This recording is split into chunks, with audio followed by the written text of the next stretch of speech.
বৃন্দাবনের বাতাস তখনও সেই প্রথম দৃষ্টি বিনিময়ের উত্তেজনায় কাঁপছে।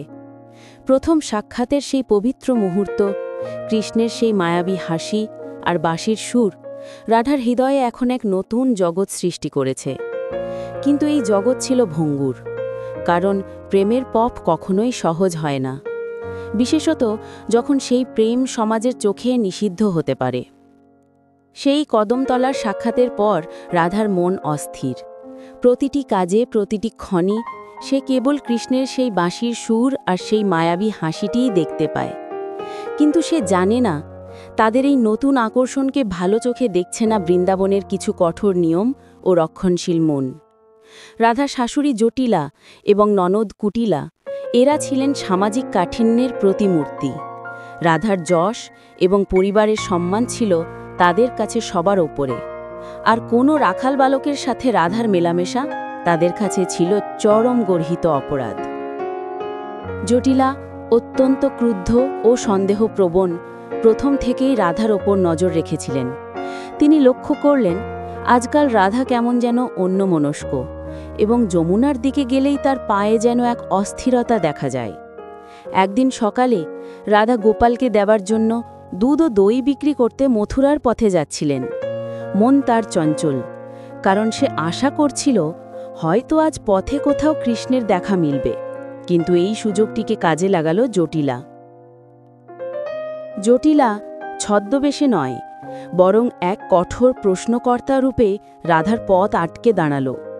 তার উদ্দেশ্য ছিল স্পষ্ট, রাধা ও কৃষ্ণের মধ্যে কোনো সম্পর্ক স্থাপিত হবার আগেই তা কঠোর হস্তে তার নষ্ট করে দেওয়া। জটিলার কণ্ঠস্বরে ছিল তীব্র রূঢ়তা। সে রাধাকে সরাসরি জিজ্ঞেস করল, ও গো রাধা, তুই কি আজকাল বৃন্দাবনের সেই দুষ্টু রাখাল কৃষ্ণের সাথে বেশি মেলামেশা করছিস না? শুনেছি তার বাঁশির সুরে নাকি গোয়ালিনীদের মন চুরি যায়। রাধা স্বভাবতই লাজুক ও সত্যবাদী এই অপ্রত্যাশিত প্রশ্নে হতভম্ব হয়ে গেলেন। তার মুখ রক্তিম হয়ে উঠল, মাথা নত করলেন। তিনি মিথ্যে বলতে পারলেন না, আবার সত্যি বললে বিপদ বাড়বে। তিনি শুধু ধীরে ধীরে বললেন, মা, আমি শুধু আমার কাজ নিয়ে ব্যস্ত, দই দুধ নিয়ে মথুরার পথে চলেছি।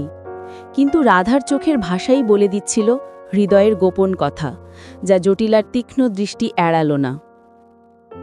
জটিলার সুযোগ বুঝে রাধাকে কঠোরভাবে সতর্ক করে দিল, মনে রাখিস রাধা, এই ধরনের মেলামেশা আমাদের বংশে অচল।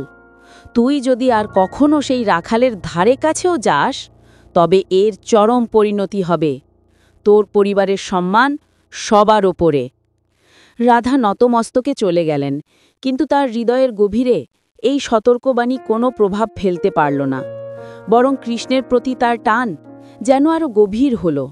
ভালোবাসার ক্ষেত্রে বাধা এলে তা আরও বেশি দৃঢ় হয়। কৃষ্ণ দূর থেকে সব দেখছিলেন। তিনি বুঝতে পারছিলেন রাধার এই নীরব কষ্ট। তিনি জানতেন রাধার সামাজিক বন্ধন অনেক দৃঢ়। কিন্তু কৃষ্ণ কি পিছিয়ে যাবার পাত্র? না, প্রেমের ক্ষেত্রে তিনি কখনো কোনো বাধাকে স্বীকার করেন না। তিনি ঠিক করলেন রাধার মনের ভয় কাটাতে তাকে একটি বার্তা পাঠাতে হবে, ভালোবাসার বার্তা, যা সকল সামাজিক ভয়কে ছাপিয়ে যায়। সেই সন্ধ্যায় যখন বৃন্দাবন শান্ত, কৃষ্ণ তার বাঁশি বাজাতে শুরু করলেন। সেই বাঁশি শুধু সুর ছিল না, সে ছিল প্রতিজ্ঞা।